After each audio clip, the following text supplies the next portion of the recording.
In 1994, Robert Biondi and myself, who live in New York and are the associate editors of G-Fan magazine, decided that we wanted to meet with J.D. Lees, the publisher of G-Fan, who lives in Canada.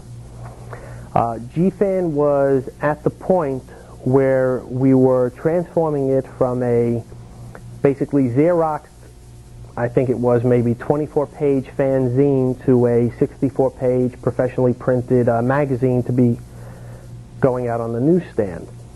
We decided that we had gotten tired of talking to each other on the phone about 2-3 times a week and running up our long-distance bills, and it was just the right time in the magazine's history to meet face-to-face and decide which direction we were going to take G-Fan. Basically, since it was not cost-effective for us to fly all the way out to Winnipeg or for JD to fly all the way down to New York, I basically took a map out and I looked at it, and I said, well, we got New York here and we got, Winnipeg up here, and what's in the middle? And up in Canada, there really wasn't much, a couple of small towns, but lo and behold, down in the U.S. was Chicago. And we figured, okay, Chicago is a nice place to meet. We got in contact with a couple of hotels, and originally we were just going to meet, maybe have a small little conference with what we jokingly call the board of directors of G-Fan. A number of our contributors heard that we were going to be going to the Chicago area, and they started calling us up saying, hey, I live in Chicago, or yeah, I'm willing to fly out to Chicago and meet with you guys. And before we knew it, we had about 25 to 30 people respond to a small, guest list we had to say, okay, we're going to be in Chicago. Anybody who wants to meet us in Chicago, come down. And it basically turned into what became Friends of G-Fan. And it was a very informal, very relaxed meeting of about 25 of us in a motor lodge south of Chicago. And we spent 2 days, a Saturday and Sunday, just getting to know each other, talking about the films, watching some of the films, just having a generally good time. We decided at that meeting that we should definitely do it again next year. We should get together next year, but we should open it up. We should actually do a convention. And one of our reasoning was that we knew that if we didn't throw a quote-unquote Godzilla convention, nobody else was.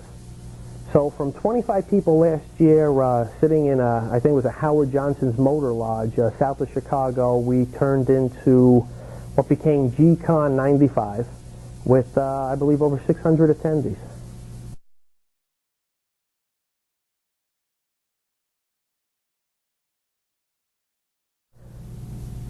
The basic concept behind G-Con is to create a forum for fans of not only Godzilla but all Japanese science fiction and fantasy to get together and basically enjoy being fans.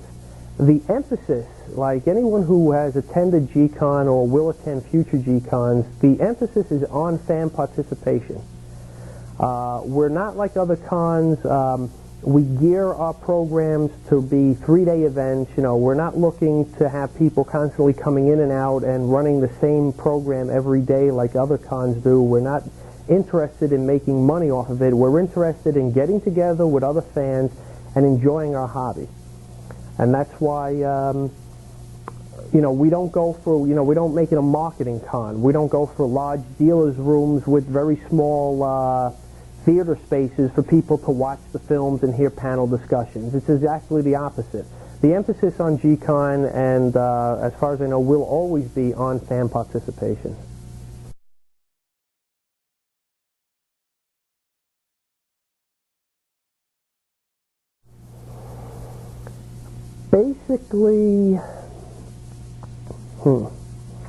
Basically from September 94, when we decided we were going to do a large convention, right up to the day of the convention, we had contacted the hotel in December 94 and made arrangements for the meeting rooms, and then it was just a process of getting the registrations out, which basically was handled through G-Fan magazine, and it was just an ongoing process. People calling for information, things going wrong at the last minute. So the planning stages started the day after Friends of G-Fan ended in August of '94 up until G-Con 95 ended.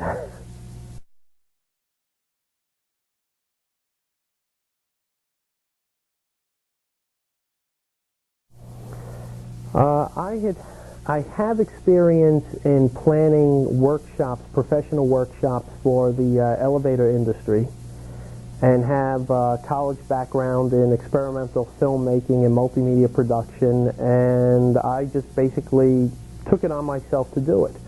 It's something I enjoy doing. It's something that I believe did a very good job at, and I hope everyone who attended the con agree. And it's just something I wanted to do. So it was not easy. I shouldn't say not easy. It was not hard to find the volunteer when it came down to it.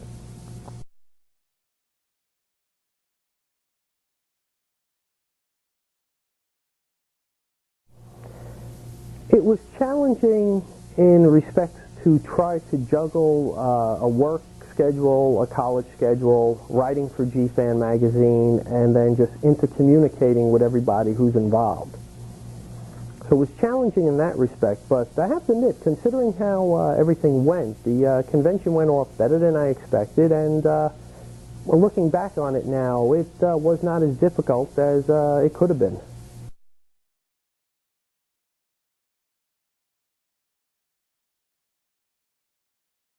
Yes, it met up to my expectations and beyond.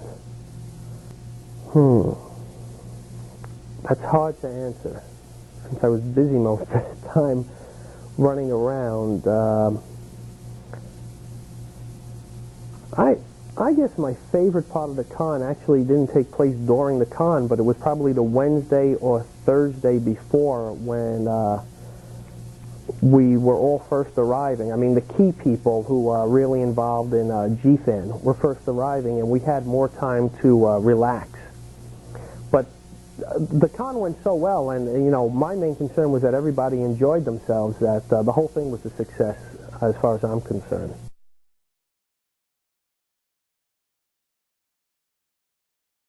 I think the biggest thing that led to the success is we had a lot of people pull together to help bring it about.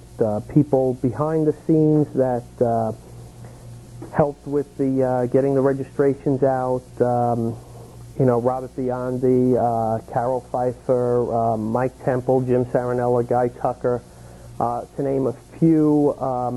One person that definitely, his name is Phil Morse, who came all the way from California to attend as an attendee and wound up working behind the registration desk.